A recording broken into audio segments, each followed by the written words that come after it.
يجي واحد او هو خلينا نقول واحده اكتر، يعني هو بيجي 95% الستات في التينيجز، في فتره المراهقه، لما البنت تبدا تشوف نفسها بقى وانا بنت ومش عارف ايه، انا عايز اقلل وزني باي طريقه، فيرتبط بدماغها ايه، لا اما الشكل ده يا اما الشكل ده. الشكل الاولاني الانوركسيا نيرفوزا ده عباره عن ايه؟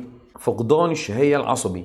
يعني الاكزامبل بتاعه واحده تبص لنفسها في المرايه انا شايفه نفسي تخينه. المرض ده بنسميه مرض المودلز. الناس الموديل اللبس، البنات بتبقى عايز تبقى ايه كده، هو الشكل ده، الستايل ده، الشكل ده اللي عايز يبقى موجود عشان هي وده اكل عيشها، يعني لازم يبقى بالشكل ده. فهي على طول شايفه نفسها تخينه، فحتى لو هي رفيعه كده بس شايفه انا شايفه نفسي تخينه، تبدا تقلل في اكل وتبدا تزود نشاط بشكل كبير جدا، تروح الجيم تهلك نفسها لحد ما يغمى عليها في الجيم، وتقلل اكل، ترفض الاكل وتقول لك لا انا مش جعانه خالص، ده انا مش قادره اكل، ده انا تعبانه، ده انا لا انا تخينه يا عم انا عايزه اخس. فده مرض نفسي، يعني هو مرتبط عندها في ذهنها ان هي ما ينفعش تاكل، فبالتالي مش هينفع تاكل، وفي نفس الوقت انا تخينه فانا عايزه اروح اتمرن والعب رياضه وازود النشاط الرياضي بتاعي عشان ابدا اخس لان انا تخينه، فتهلك نفسها في الجيم وتبطل رياضه.